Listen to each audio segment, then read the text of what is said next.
UIW, and it's my pleasure tonight to be able to introduce our speaker, Dr. Katie Bugyis. Katie's work in the history of women religious communities is uniquely suited for kicking off this week in March, which just so happens to be marked by the coincidence of both Women's History Month and National Catholic Sisters Week. In addition, I didn't realize this, but saw on Google today that today is International Women's Day. So we have a trifecta, so to speak. Before I share some of Katie's credentials and accomplishments, I do want to gratefully acknowledge the individuals and offices who supported this lecture. Thanks go to Dr. Luella D'Amico, co-chair of the UIW Women's and Gender Studies concentration, for her support, and to my colleagues in Religious Studies for their help in promoting tonight's lecture. I'm grateful also to Dr. Ann David, who is now staffing the reception table outside, but she's of the Dreven School of Education, and her financial support provided by the National Catholic Sisters Project made the reception possible. I also want to thank former Associate Dean Jeff Crane, who's now serving as Dean of St. Martin's University, where Dr. Bugyis holds a position in the Religious Studies Department. It was Dr. Crane's enthusiastic endorsement of Dr. Bugyis' scholarship and teaching that persuaded me to work on inviting her here. Finally, I must acknowledge Dean Kevin Vishkalis and the CHAS office for green-lighting this visit of Dr. Bugyis and for providing unstinting support throughout the planning process. Thank you. Dr. Bugyis comes to us from the Pontifical Institute of Medieval Studies at the University of Toronto, where she is currently a Mellon postdoctoral fellow. Since graduating from Notre Dame with her PhD in medieval studies, she has published nearly a dozen articles in the leading journals of her field. She's edited 2 volumes and has a forthcoming book entitled In Christ's Stead, Benedictine Women's Ministries in England, 900 to 1225, to be published by Oxford University Press later this year. She's received multiple teaching awards, has been invited to speak at universities across the country, and has served as a member of the Faculty Diversity Institute for Anti-Racist Pedagogy. She was most recently awarded a fellowship with the Radcliffe Institute for Advanced Study at Harvard University, where she will continue her research in the coming academic year. I must confess that Dr. Bugyis is the kind of scholar I admire most. Her work productively combines historical rigor with an attentiveness to needs and concerns of the present. She has the skills and the aptitude to immerse herself in the medieval world of women religious, but she's equally committed to the church and to the lives of women religious today. At a time when the concept of a communal memory seems in jeopardy, Katie's commitment to the past is an important reminder of the perspective that history can provide. Please join me in welcoming Dr. Katie Bugyis, with whom we will be unveiling the lives of medieval women religious. Thank you.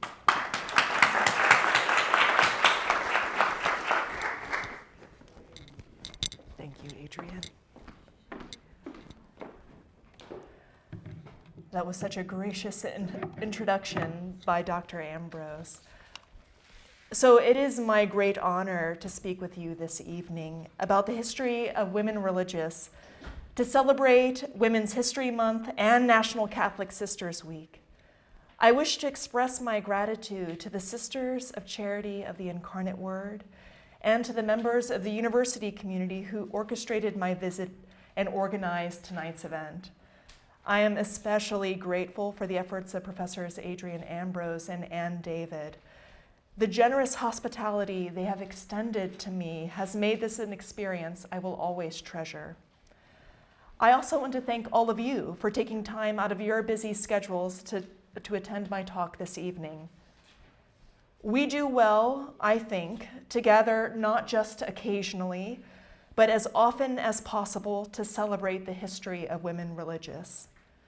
These extraordinary women have and continue to dedicate their lives to the love of God and neighbor through prayer, evangelization, education, healthcare, environmental stewardship, advocacy for and outreach to the neglected and forgotten among us, the poor, the hungry, the homeless, the displaced, the disabled, the abused, the incarcerated, the sick, and the dying. They serve as prophetic witnesses of God's justice and mercy to the Catholic Church and to the world. They give of themselves without any expectation of recognition, but we do well to gather together to recognize and express our appreciation for these women's vital contributions, past and present. Preparing for this talk has led me to think about how my own history has been inextricably interwoven with the histories of women religious I have had the privilege to know, to learn from, to read about, and to love. One of my maternal aunts was a sister of the Humility of Mary in Ashtabula, Ohio. She ended up leaving the community, getting married, and having 3 children before I was born.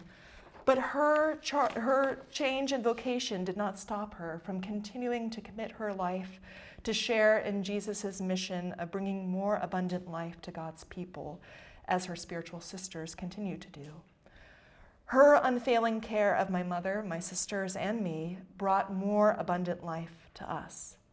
She helped us to prepare for our first communions, guided us down the path of spiritual formation that led to confirmation, and modeled a marriage founded on and nurtured by mutual respect. Together with my grandmother, mother, and sisters, she also encouraged me to discover my own talents and passions and to dare to live my life as an honest and wholehearted expression of myself without fear of humiliation or rejection. For high school, I was very fortunate to have had the opportunity to attend St. Agnes Academy, an all-girls Catholic college preparatory run by the Dominican Sisters in Houston. I experienced a profound spiritual and intellectual awakening over the course of my 4 years there. I learned how to question received narratives about the past, to see the ways in which these narratives have led to the marginalization or the complete erasure of those lacking the requisite class, race, gender, or sexual orientation to be in the positions of power that dictate the history recorded and preserved. I learned how to listen to the silences, to find the gaps and inconsistencies in these narratives, the spaces where women and other minoritized voices may have once spoken and acted. Recovering their words and deeds demands not just tireless, painstaking excavations of all available sources, but also patience, empathy, imagination, and a commitment to truth, to veritas, St. Agnes's motto, to ensure that every voice is recognized, respected, and remembered. Under the aegis of the Dominican Sisters, I discovered my vocation, to recover the histories of women, but I was still not sure how to live it out. During my undergraduate education at Notre Dame, I was initially persuaded to pursue what had been deemed to be a sensible course of study, one that was sure to result in gainful employment, pre-medicine. For a year and a half, I took all the necessary classes to prepare me for attending medical school. I did well in these classes, but I knew almost immediately that my heart wasn't in them. They didn't inspire me like my history classes in high school had.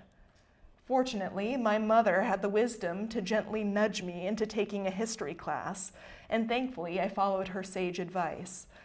I signed up for a late antiquity course in the spring of my sophomore year, and the rest, as we say, is history. By the end of the semester, my professor had convinced me not only to become a history major, but also to consider pursuing graduate studies in the discipline. He became my advisor, directing me in the path of study I needed to pursue in order to achieve my goal. He was a medievalist by training, a renowned scholar of Emperor Charlemagne. His area of specialization certainly helped to narrow my own, but I did not fall in love with the study of the Middle Ages until I read the writings of Hildegard of Bingen, a 12th century German Benedictine abbess and veritable Renaissance woman. I wanted to do nothing but read the theological, scientific, and medical treatises she wrote, listen to the play and chants she composed, study the illuminations that accompanied her works, and reconstruct her vast network of acquaintances through the letters she sent and received. I ended up writing my senior thesis on how she authorized her prophetic voice through the metaphor of the honeybee. Funny side note, given the many potential pitfalls surrounding the pronunciation of my last name, Bugyis, my students are fond of calling me Dr. B. But I always tell them that Hildegard was the original Dr. B, the true Doctrix Apis. My research on Hildegard ultimately led me to apply to the master's program at Yale's Institute of Sacred Music, so that I could study with the world's leading expert on her chants. I continue to devote myself to studying Hildegard's works during my graduate education at Yale and at Notre Dame. But I was also introduced to the writings of other notable women religious, Heloise, Catherine of Siena, Gertrude of Helfta, Marguerite Porete, Julian of Norwich, Teresa of Avila, and many others.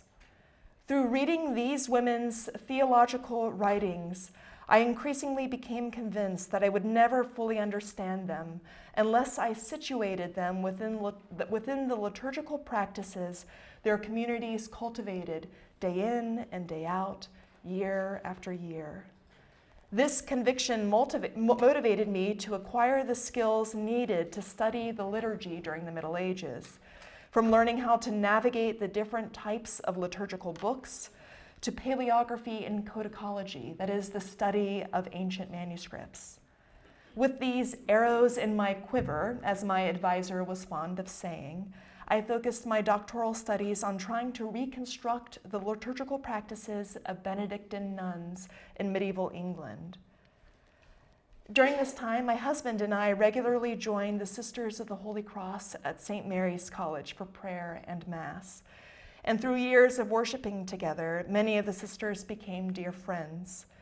Watching them organize, direct, and participate in their liturgies always gave me a fresh perspective on the practices of the medieval Benedictine nuns I was studying. I was very fortunate that my first teaching position after receiving my doctorate was at a university with ties to a nearby community of Benedictine women religious, St. Placid Priory. One of the sisters teaches in my department. Through working together, she has become a friend and advocate of my scholarship. In my second year at the university, a novice started to take my classes. Her passion for learning, her zeal for life, and her unwavering commitment to act justly towards all were and still are a constant source of inspiration for me. She just made her initial profession on February 10th, the feast of Saint Scholastica. She elected to take a new name, Raphaela, Hebrew for God heals, to mark this important transition in her life. I share my history with you, highlighting all the ways that it has connected with the history of women religious for two reasons. First, I would not be standing up here in front of you this evening had all of these serendipitous encounters not occurred. I owe a tremendous debt of gratitude to all the women religious who have been my guides and companions in my life. Second, and connected to the first, I want you to know that I have a vested interest in recovering the history of women religious. It is the one way, or one of the ways, that I, as a laywoman, can express solidarity with them. Some may argue that this personal interest compromises my objectivity as a historian, but to this charge I reply that there is no such thing as value-free, aperspectival, or neutral reporting of the past. The writing of history is always a rhetorical and engaged enterprise, shaped by the historian's sociocultural location. As Elizabeth Schussler Fiorenza insisted in her manifesto in a critical feminist hermeneutic, quote, historical objectivity consists not in pure facts or data, but in the dynamic interrelation between the information learned from the sources and the unifying vision of the interpreter. The historian, then, must try to be conscious and explicitly acknowledge the unifying vision that guides her interpretation of the sources she studies. The unifying vision that has guided my scholarship is the firm commitment to recovering medieval women religious as creators, leaders, and active participants in their liturgical practices. My vision seeks not only to challenge past historiography that has downplayed or denied their power, authority, and agency, but also to provide a resource for women religious today as they continue to discern and to live out their vocations. My efforts to reconstruct the history of medieval women religious have concentrated mainly on communities of Benedictine nuns in England that flourished between the years 900 and 1225.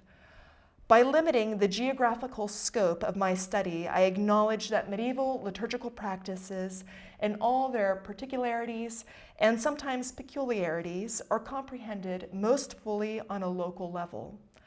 At this time, there was no single uniform liturgy guiding the observance of the Western Christian Church, only regionally circumscribed liturgies. England attracted my interest because of the persistent claim in the historiography that there was a golden age for women religious in England during the early Anglo-Saxon period, that is, from the second half of the 7th century through the 8th. Many religious communities then were organized as double monasteries, which joined monks and nuns together under the rule of a single abbess. Many of these abbesses, like Hild of Whitby, Ethelthryth of Ely, and Ethelberg of Barking Abbey, are exemplary witnesses to the levels of education, leadership, and ministry that women religious could attain. They were pioneering founders of monasteries, trusted counselors to secular and ecclesiastical officials, active participants in regional synods, learned readers and teachers of the scriptures and Christian theological tradition, and beloved spiritual mothers, both within and outside of their communities. These women have rightfully captured the attentions of scholars and enthusiasts alike. Yet the sustained interest in the achievements of early Anglo-Saxon women religious has come at a great cost to those from later periods. Casting an era as a golden age necessarily entails the diminishment or outright disparagement of the periods that precede and succeed them. Such has been the case for the history of women religious in medieval England. The standard account has been this: the pastoral and liturgical roles held by women religious during the Anglo-Saxon period were gradually restricted to ordained men, which then forced their communities into complete dependency upon the ministrations of resident chaplains and visiting priests. The occurrence of one or more of the following 4 events has been named as the precipitating cause for this dramatic change. First, the waves of Viking invasions that devastated the British kingdoms in the late 8th and 9th centuries. Second, the local reforms to Benedictine monasticism promoted in the second half of the 10th century. Third, the wider ecclesiastical reforms promulgated in the late 11th and 12th centuries, the so-called Gregorian reforms. And fourth, the Norman conquest of 1066. The chief aim of my forthcoming book, In Christ's Stead, Benedictine Women's Ministries in England, 900 to 1225, is to correct this established history. It traces the persistence of many of the very ministerial acts performed by women religious in the early Anglo-Saxon period into the early 13th century, even those acts that came to be defined exclusively as sacraments. 4 ministries are examined in detail: public preaching, the liturgical reading of the gospel, the practice of penance, and intercession for laity. To contextualize these ministries, I preface them with portraits of the very monastic officers who most often performed them: cantors, sacristans, prioresses, and abbesses. These ministries are recovered from the documents of practice that survive from their communities, primarily the liturgical manuscripts they produced and used. When identified and then studied as a whole, which they have not been until this point, These manuscripts provide a treasure trove of evidence, of unexamined evidence for understanding the lives of medieval women religious. The manuscripts I analyzed, I actually put on your handout. So they're on the first page of your handout. And just for some of you who this may look just a little bit strange, what I have going on here, whoops, let me bring this with me. So the type of book that I'm looking at is in that left column there. And then this next column here is what's called the shelf mark. So those of you who are familiar with navigating libraries are often looking for call numbers. Well, these medieval manuscripts, they usually go under a different category or designation. They're called shelf marks. So it shows you where they're located now. And then the date of the manuscript, and many of these are in Roman numerals. And then provenance is where these manuscripts ended up ultimately. And not necessarily where they were produced originally, though that is the case for some of them. So unfortunately, I will not be able to talk about all of these books this evening. I wish that I could. Instead, I will focus my remarks on the 3 manuscripts listed in bold. That said, I would gladly field questions about any of the other manuscripts that are listed on this handout.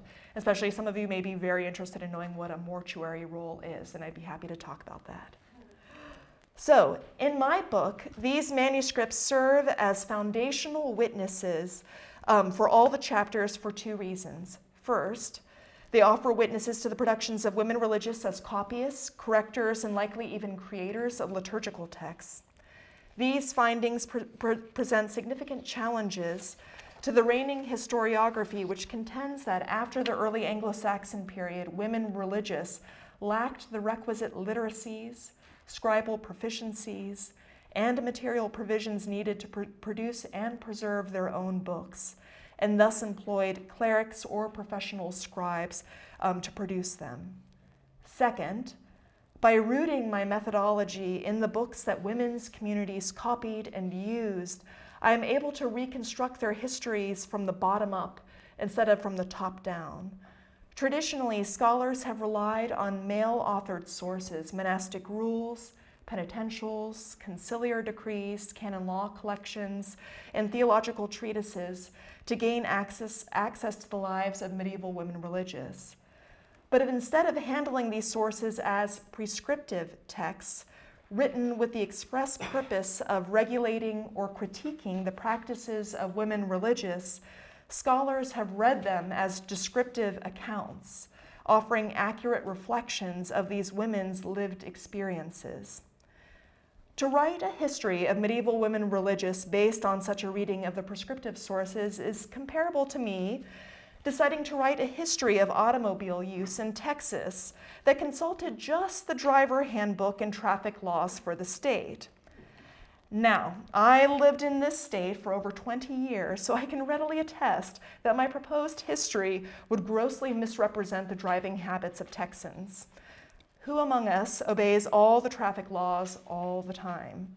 I suspect very, very few, if none at all. To offer a more personal example, if someone were to write a history of my childhood based solely on the list of chores that my parents had set to govern my day-to-day activities, they would most certainly mischaracterize the child I was.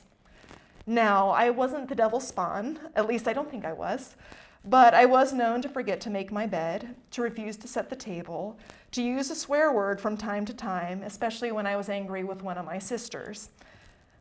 I find this last example particularly apt in demonstrating the distorting effects of reading prescriptive texts as descriptive accounts because it shows how such misreadings infantilize their historical subjects, robbing them of agency, creativity, and singularity.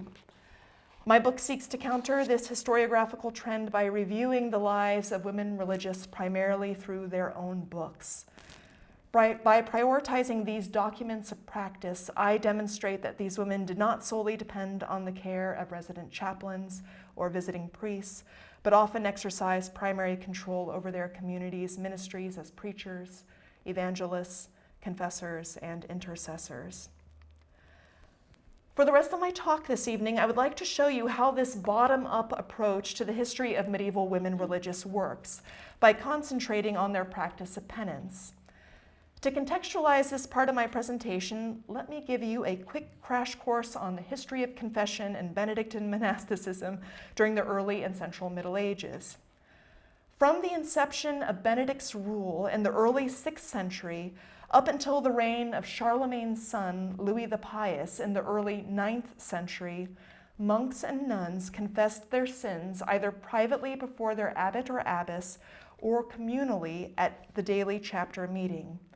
And the performance of the stipulated satisfaction sufficed to cleanse the penitent of any sin. Only with the increased attempts to clericalize the practice of penance made by conciliar and episcopal legislation, penitentials, and theological treatises, which were copied and circulated to greater effect from the 9th through the 12th centuries, did the prescriptive sources that ordered the lives of monks and nuns try to superadd confession to a priest to the monastic discipline. Most men's communities were equipped to accommodate this change to their practice of penance without external assistance. Although the Benedictine rule did not envision the monastery as a community of ordained priests, it did admit the possibility that either some priests might choose to become monks or that some monks might choose to become priests. Over the course of the 10th, 11th, and 12th centuries, men's communities did increasingly become more clerical in caste. Consequently, as greater pressure was placed on men's communities to conform their practice of penance to the wider churches, most of these communities had abbots and other senior monastic officials who were ordained and thus capable of hearing confessions as priests. Not so for women's communities. Their lay status would have barred them from performing ministries like confession that were becoming more clericalized and, in consequence, necessitated the intervention of priests in their spiritual care. Or so it would seem. The chief aim of my lecture tonight will be to reassess the impact of both local and more universal attempts to clericalize penance on the practice of Benedictine women religious in central medieval England. But such a reassessment must be based on the prayers of confession found in their prayer books and psalters produced by or altered for their use.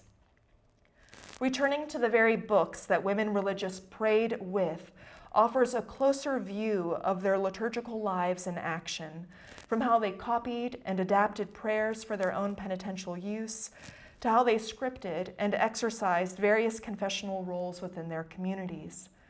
More so than extant prescriptive sources that sought to regulate their practices, these books reveal how they actually ministered to their own and to those who sought out their spiritual care. The first manuscript witness to the practice of penance in women's communities in medieval England is found in the so-called Book of Nun of Mnster, now London British Library Manuscript Harley 2965. Nun of Mnster, or St. Mary's Abbey, was founded near the royal palace in Winchester at the initiative of Queen Ealhswith, the consort of King Alfred, who reigned from 871 to 899. Ealhswith died in 902 before the abbey's construction was completed, so it had to be finished by her son, King Edward the Elder. One of Edward's daughters, Edburga, is said to have been given to the community as a child oblate at the age of 3, and upon her death in around 953, she was buried there and venerated as a saint. As you can see on the slide, very little of the abbey remains today. It was completely razed in 1539 after King Henry VIII ordered the dissolution of every single religious community in the British Isles. The Book of Nun of Mnster contains a series of long meditational prayers and the Passion narratives from the Gospels of Mark, Luke, and John, all in Latin. The slide features the opening to Luke's Passion. This book measures 21 by 16 centimeters, just like this picture frame, which suggests that it was meant to be a portable and personal prayer book. The manuscript itself dates to the early 9th century, but in the early 10th century, 2 significant additions were made. The first, found on the back of the second to last page, folio 40 verso, delineates the boundaries of Queen Ealhswith's properties in Old English. These these boundaries encompass most of the site where Nun of Mnster was located. These specifications help to establish the book's Nun of Mnster provenance. That is, not where the book was made, but where it ended up. The second edition is found on the opposite page, folio 41 recto. It was made around the same time as the first, but by a different scribe, so by a different person that was writing. It is a confession form in two parts. First, a prayer for the penitent, beginning, I confess to the Lord God of heaven, Confiteor Domino Deo Celi, followed by an absolution in the deprecatory form for a confessor. May God Almighty have mercy on you. Miseriator tui omnipotens Deus.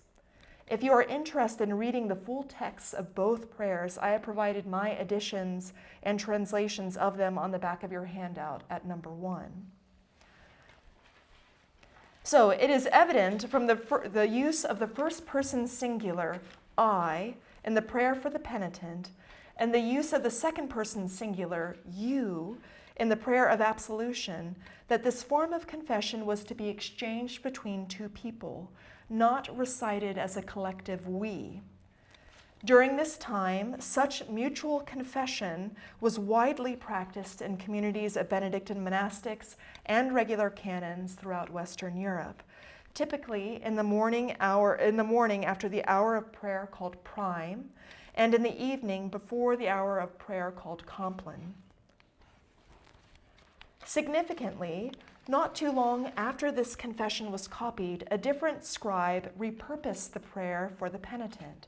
So I'm going to move over here. So what you can see is in the interlinear space here, in this word in the main text, that's frater, so brother in Latin. You can see just above it, an addition has been made, soror, sister. And then if you look over here at the end, there's this addition that's been made here. So this is the word here, peccatrice, which is the feminine form for female sinner. Peccatori was added here, which is for a male sinner. So those are the two significant additions that are being made. And what's significant about these additions is that what's happened is this scribe has repurposed this prayer so that this confession form is not being made to just a frater, a brother, but now also to a soror, a sister. And also the second edition at the end makes it so that whoever is serving as the confessor is not just hearing the confessions of women, female sinners, peccatrice, but also of male sinners too, peccatori. So these later editions allowed for a woman, likely the abbess of Nun of Mnster, to assume the role of confessor, to hear the confessions of both men and women, likely pilgrims, lay associates, or patrons of the monastery. Prayers of confession inclusive of both male and female penitents are also found in London British Library manuscript Cotton Galba A14, an early 11th century prayer book from Leicester and Herefordshire in Western England. The history surrounding Leicesters's founding is unknown, actually, and there is scant evidence to reconstruct its history prior to and after 1046, when its abbess, Edgifu, was abducted by Swine, which I feel like is such an appropriate name, son of Earl Godwin of Wessex. So she was taken away, and then she was actually ultimately brought back to the community. So nothing of the original abbey survives today. It was destroyed in the early 13th century to make space for the construction of a new priory for Benedictine monks, not nuns, which is featured on the slide. So that's the priory for Benedictine monks that was made. The Gallup prayer book is an ad hoc compilation of over 100 different texts, both in Latin and in Old English, including prayers, hymns, litanies, biblical excerpts, and medical recipes. These texts were copied piecemeal by at least 18 different scribes into what was initially a blank book, likely at the direction of someone in a position of authority, perhaps an abbess, as Bernard Muir has suggested. The dimensions of the book measure about 15 by 11 centimeters, roughly the size of this camera book. So it's this camera case, so it's actually quite small. So it's very compact and portable. This prayer book is a fascinating, though challenging witness to the liturgical practices and scribal habits of medieval women religious. Due to the fire and water damage it sustained in 1731, most of its pages are only partially legible. Several are completely indecipherable, like the one there that's on the slide, and some were placed out of order by later conservators. Trying to piece together the original structure and contents of this prayer book is not for the faint of heart. The Gallup prayer book contains several penitential prayers for use in private and communal confession, but two are particularly noteworthy. The first is, Receive, Holy Spirit, Suscipe Sancta Trinitas. My edition and translation of this prayer can be found at number 2 on your handout. The closest analogs to this prayer are the apologiae, or penitential prayers, that were to be said by a priest after receiving the Eucharistic offering and before reciting the canon of the Mass.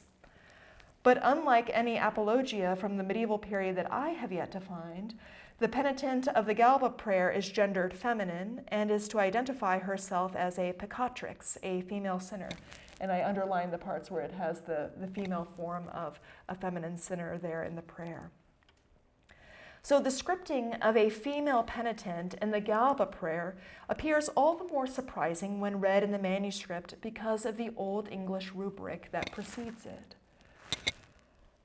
It directs the supplicant to recite this prayer at the Eucharistic offering. Quote, This prayer one shall sing at the offering for oneself and for one's brothers and for one's sisters and for all those that one mentions in the prayer who are not present and for all Christian folk. The inclusion of this rubric with its references to sung prayer and the Eucharistic offering makes the ascription of a Mass book as the source text for the Gallup prayer fitting. It also suggests a communal liturgical context for this prayer's recitation. The rubric and prayer may not provide incontrovertible evidence for women religious consecrating the Eucharist, but they do raise the possibility of their involvement in the preparation of the Eucharistic offering. They also speak to the sacerdotal nature of the confessional roles they were sometimes scripted to assume in the Gallup prayer book, as my second example will make even more clear. For even priests, apologiae provided fitting exemplars for women religious's practice of penance. The prayer introduced by the rubric, the confession begins between priests, and so incipit confessionem inter presbyteros, is even more revealing of the communal practice of penance performed by the women religious who used the Gallup prayer book, possibly of the pardon that the abbess was to ask her consorors at the chapter office on Christmas Eve and on the Monday after Easter, according to the Regularis Concordia, a guide for all Benedictine monks and nuns in England that was promulgated around the year 973.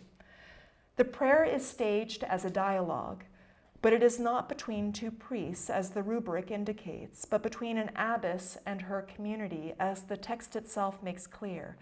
At one point, she is to confess that she has not properly corrected all the dependents in her house. The abbess is to recite a series of confessions, each of which is followed by the community's pronouncement of absolution in the deprecatory form. May the Lord dismiss all your sins. Dimittat Dominus omnia peccata tua.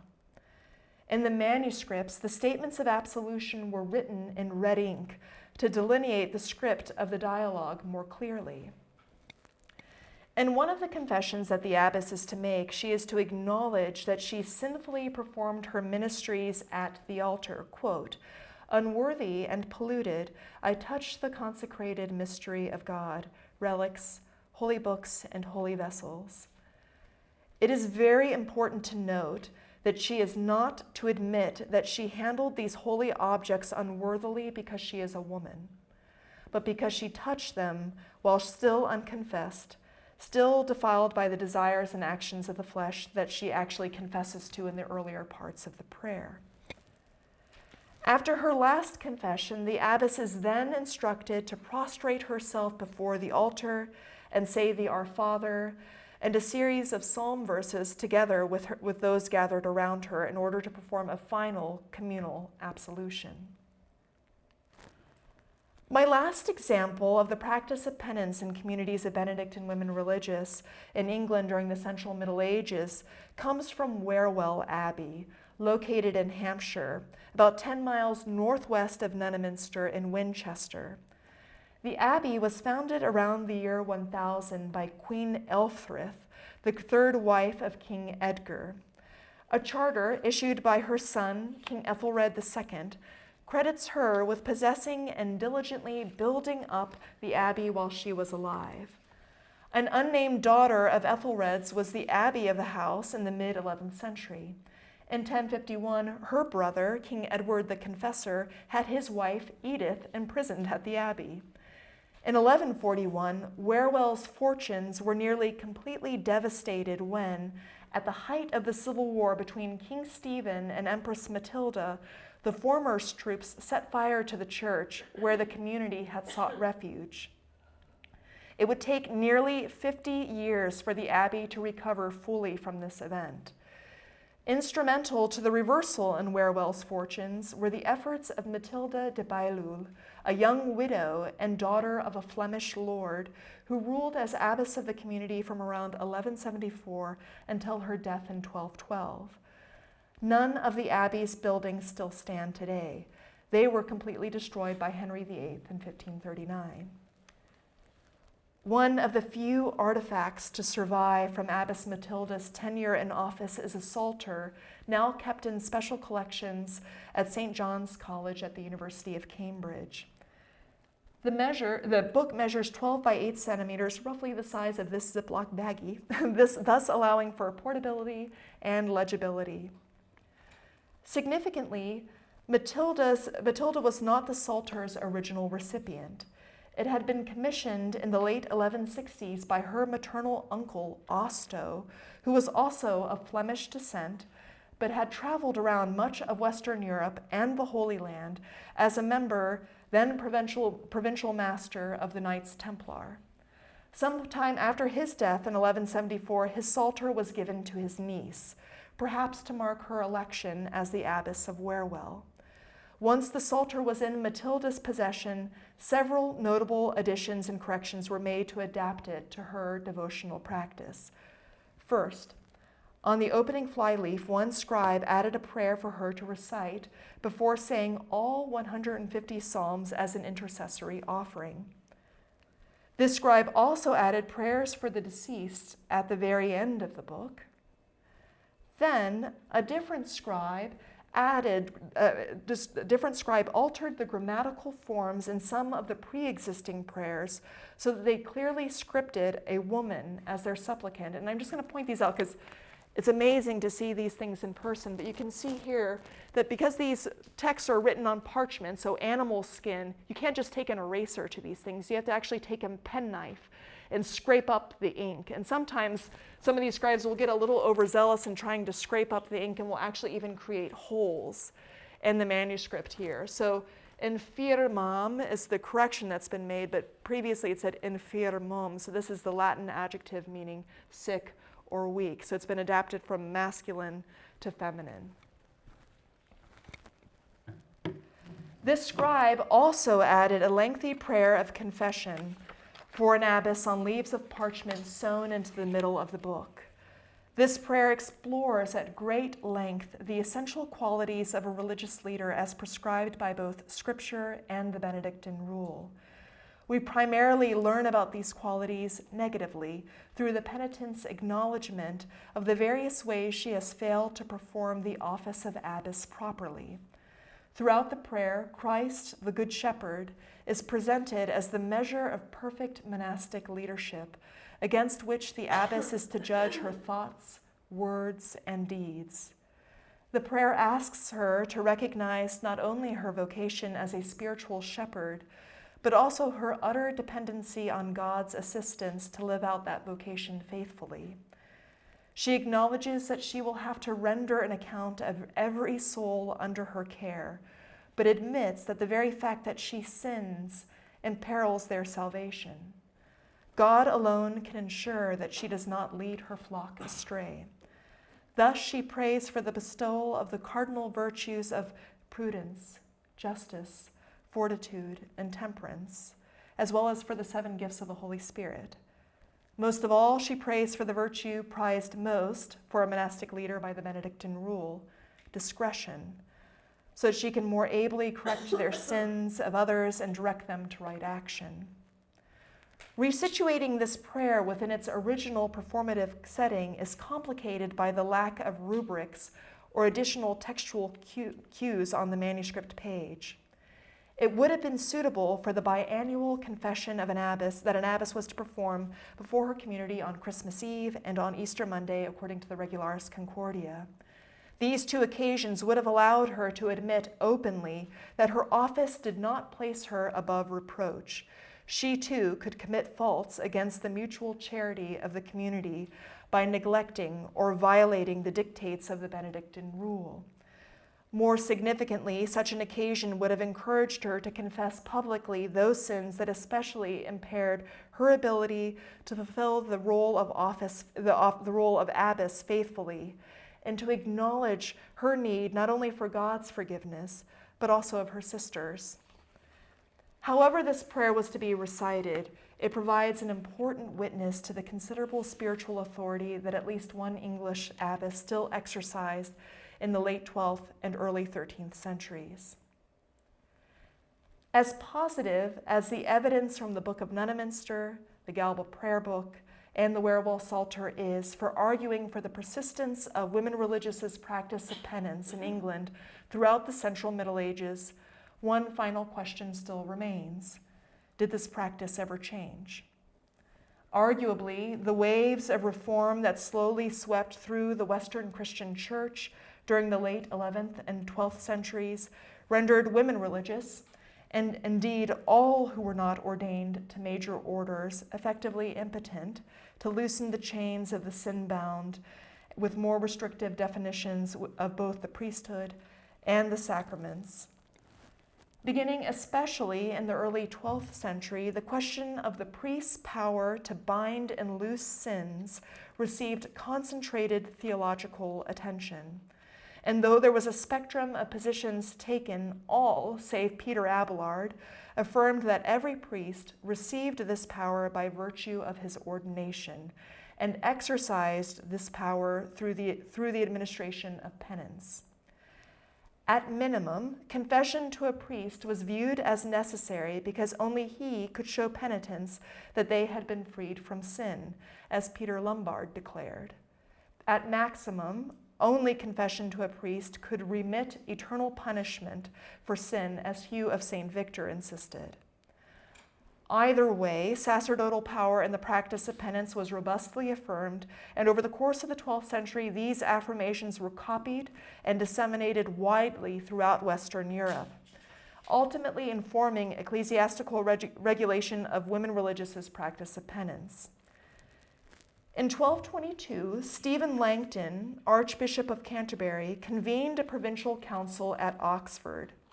Its primary purpose was to promote the decrees of the Fourth Lateran Council held in 1215, but supplementary canons were also issued, many aimed at reforming the practices of religious men and women. One addressed measures that bishops were to enact on communities of women religious in their diocese, including, quote, nuns are to confess to priests appointed to them by bishop. This decree is significant because it marks the first concerted effort made by English bishops to control the practice of penance in communities of women religious. It also raises the likelihood that some nuns were still hearing the confessions of others until as late as 1222. Tracing the impact of this decree is beyond the scope of my lecture tonight, but I want to stress that prior to this date, the documents of practice from women's communities do not register the attempts made to define and reform the practice of penance through theological treatises, canon law, and ecclesiastical decrees. On August 19th, 2013, A little over 5 months after his election, Pope Francis granted an interview to La Civiltà Cattolica, the Jesuit periodical in Rome. During the interview, he was posed many questions, ranging from the personal to the theological, but the one that went viral concerned his views about women in the life of the Catholic Church. Francis admitted that women were, quote, asking deep questions that must be answered, and stressed that we needed to, quote, investigate further the role of women in the church. Though he did not elaborate on how this investigation should proceed, in the spirit of genuine Catholic inquiry, he would undoubtedly agree that it should entail both a renewed study of the scriptural witnesses to women's ministries during and after the life of Christ, and a recovery of historical, theological, and liturgical sources from the early and medieval church. It is with this latter task of recovery that my research engages. It was my aim this evening to share some of the evidence I've discovered for what was and still is the most controversial ministry Benedictine women religious performed, hearing the confessions of fellow community members and visiting laity and pronouncing absolution over them. I prioritize this evidence in my efforts to recover the history of women religious because I am convinced that their history can only be recovered as their history by thoroughly excavating their documents of practice, especially the books they produced and used. So much work still needs to be done to recover the history of women religious in other orders, time periods, and geographical locations. We desperately need more laborers in the field. Ultimately, it is my great hope that my lecture has inspired current and future scholars to study the well-worn, neglected, and yet to be discovered sources witnessing to the lives of past and present women religious, because all of these sources speak a history that must be told and may provide just the evidence we need to defend the pastoral and liturgical ministries of women religious today. Thank you very much for your attention.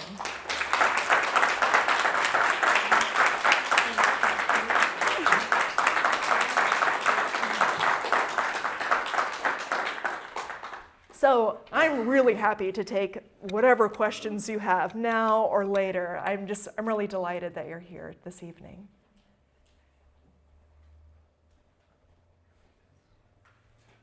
Yes, go ahead, Kevin. I think your talk is fascinating. Thank you very much.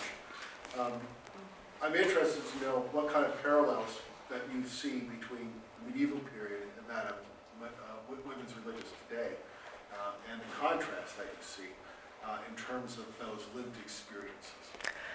Because of your own experiences and your closeness with certain orders, you have a different perspective to offer in this discussion. It's a great question, Kevin, and I think part of me feels a little bit reluctant to answer it in some ways because having gotten really close to these communities, I have witnessed things that I don't want to say that they're illicit activities because I don't believe that's the case, but some of these things have been under investigation, some of these activities. But I will say that there are many parallels in terms of the activities they're performing. They're just now called different things. So we don't call it confession anymore, we call it spiritual counsel and other things. And so maybe women religious are not pronouncing formal absolution over people, but they are hearing the sins of others and then praying for people. And I think that's such an important and vital ministry that women religious continue to perform today. But I think the extraordinary thing, and I think this is maybe one of the big differences that we see between the medieval women that I'm looking at in the past and women religious today, is one of the things that I'm always struck by is how women religious are so very much a part of our everyday lives. And I think because of that, we forget about them all too often because they are so very much among us. And during the medieval period, though there was a lot of going back and forth between sort of what was outside the walls of the community and what was considered inside, these women did have walls that were surrounding them too. And those walls have disappeared in really extraordinary ways. And I think that has been for the good. And so I think the blessing is that we have women religious that are even here this evening with us. And I think that's wonderful. And that's definitely a big difference from then and now.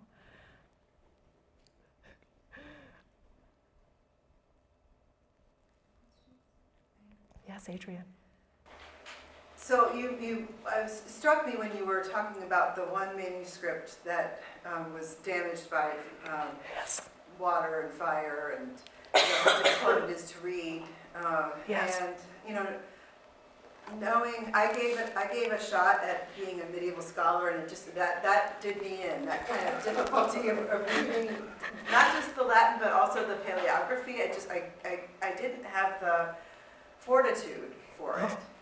And I guess my question is, because history already is sort of in some ways, it's not a fishing expedition, but you have to look at a lot of material in order to find, something that is really significant. Yes. Are there moments where you... Dark nights of the soul. Yeah, exactly. Every other night. Not more than that, no. Despairing of ever finding something. Yes, absolutely. Okay. And something that I was hinting at a couple of times in the course of my lecture, mainly in talking about the physical remains of these different communities that I study and how they're non-existent at this point for the most part, is that the same actually goes for their books too. So among the many things that Henry VIII ended up doing was not only completely leveling these communities and actually literally stealing the stones from their communities and using them to build other things, is that ultimately their manuscripts were appropriated or they were burned. And so a lot of those don't survive. And so the things that do survive, there are a lot of really remarkable stories about how they ended up surviving. Either women religious who ended up fleeing England and going to the continent with their books in tow with them, which is amazing, or the women religious that chose to actually re-enter lay life and sort of covertly form religious communities in England and keeping those books with them. And so what ended up happening is a number of recusant Catholic families, so Catholic families that were in hiding, so hiding their Catholicism during these reigns of Protestant rulers in England, they tried to preserve these books. And so sometimes, even today, medieval manuscripts will be found on the shelves of noble families in England. And so there's still a lot that needs to be discovered, but because of the dissolution of the monasteries in 1538, 1539, a lot of this evidence ended up getting scattered. And so it's really hard to try to find it. And also, just in terms of the types of books that I look at, liturgical sources, they're notorious for being very hard to localize, so finding the particular community where they were located.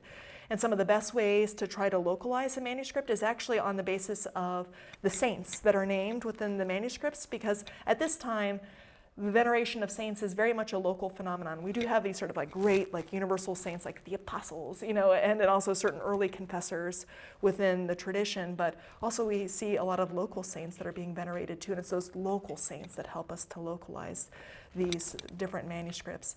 And the other thing that I work hard against too, Adrian, is that, again, sort of the reigning argument has been women religious couldn't possibly have produced, preserved, and used these books because they didn't have the requisite literacy to be able to do it. And so a lot of times what's happened is scholars have said, oh, this manuscript belongs at that male community, or this manuscript belongs at that male community, and it's taken scholars to go back to those sources and look at them again and trying to figure out whether or not that's actually the case.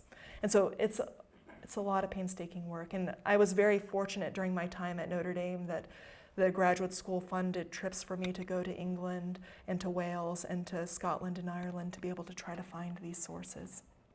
Yes, that's a great question, though. Yes, Zenon.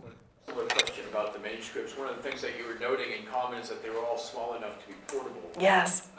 Is that related at all to the what you were just talking about, or why are they made portable?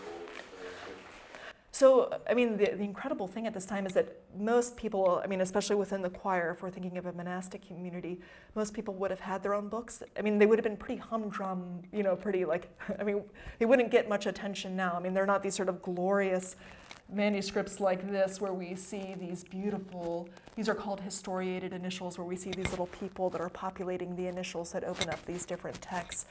I mean, they would have been very sort of workaday kind of manuscripts, and those are the things that end up getting tossed out first. And of course, I mean, liturgy is something that's always in motion and it's constantly changing. And so sometimes these manuscripts are, they're no longer useful in some ways. I mean, they're no longer sort of speaking to the ritual practice of the community. And so they get broken apart, used as fly leaves or paste downs within the manuscript. And it's really only sort of these deluxe, these really high-end manuscripts that ended up sort of making it. Otherwise, I mean, the daily workaday liturgical manuscripts, many of those, some do survive. I mean, the Gallup prayer book that I was talking about is an excellent example of something that was very workaday. And in fact, some people think it was a kind of teaching text to help train people that are new to the Benedictine practice on how to pray. But some of those things don't survive. And so, yeah, I mean, I don't know. I mean, I feel very lucky that so many do end up surviving, but of course I can't help but wonder what it actually looked like. And so there are still a lot of silences and gaps within the history that I'm trying to create. And so ultimately I like to use the metaphor of a mosaic, that I often have little pieces or tesserae that I'm able to put in, but I know that there are gaps. And so I have to use other sources to fill in the gaps. And a lot of the sources are chronicles, saints' lives, and letters and charter, so the economic records from these communities, to try to fill out as much of the picture as I possibly can. But again, I think it's really important in thinking about the history of women religious to begin here, because it challenges a number of the other sources that survive. Yes. Yes. So later customaries, much later, spend a lot of time trying to help people discern what things should be confessed at culpa and what things should be confessed in the confessional. Yes. Now, that one could understand, that could possibly be a development of how penance is developing, right, in these communities that have culpa as part of their practice. Yes.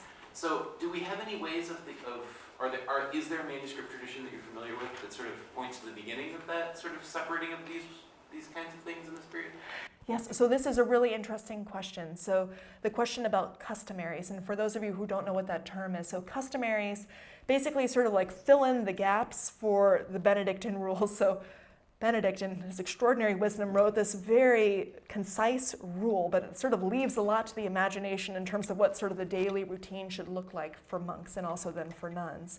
And so customaries were created to give monks and nuns better guidance about not only what their day-to-day lives should look like, but what the entire liturgical year should look like as well. And the interesting thing is that customaries really start to take off during the reign of Charlemagne's son, Louis the Pious. Some of the first customaries start to develop then. But then we really start to see customaries take off with a reformed movement within Benedictine monasticism called Cluny, so this really famous monastery in France that ended up founding a number of daughter houses from it. There are a number of customaries that survive from Cluny. And then, as I mentioned in my talk, actually one customary, it's called the Regularis Concordia, which comes from England and dates to 973.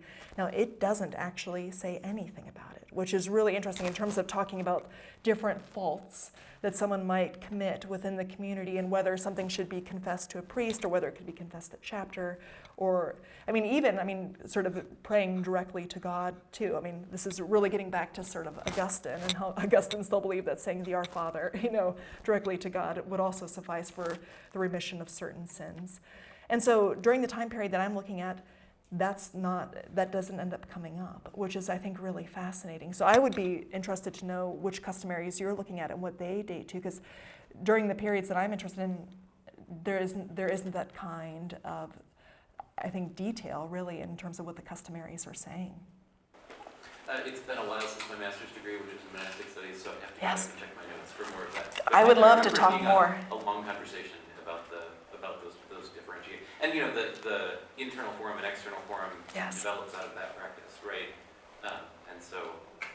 Yes, and so I think what ends up happening is what I was alluding to at the very end is we see this robust theological tradition that really starts to emerge at the beginning of the 12th century and kind of flowers as universities start to develop over the course of the 12th and 13th centuries, but also as we see the codification of canon law. I mean, and seeing that also be transmitted throughout Western Europe as well, that I think that does start to put pressure on communities and to define things, I think, more precisely. That would make complete sense.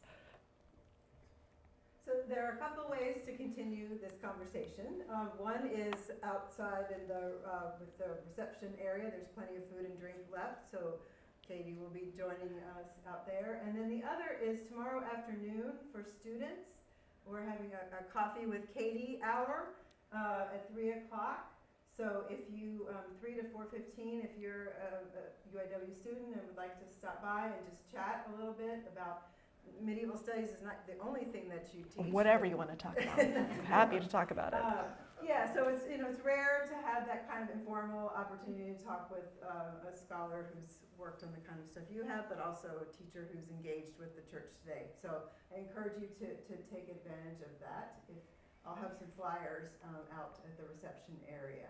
But we'd like to really thank you for a really wonderful talk, providing us access to this history from the ground up. It's really very exciting work that you're doing. So, Thank you, Adrienne.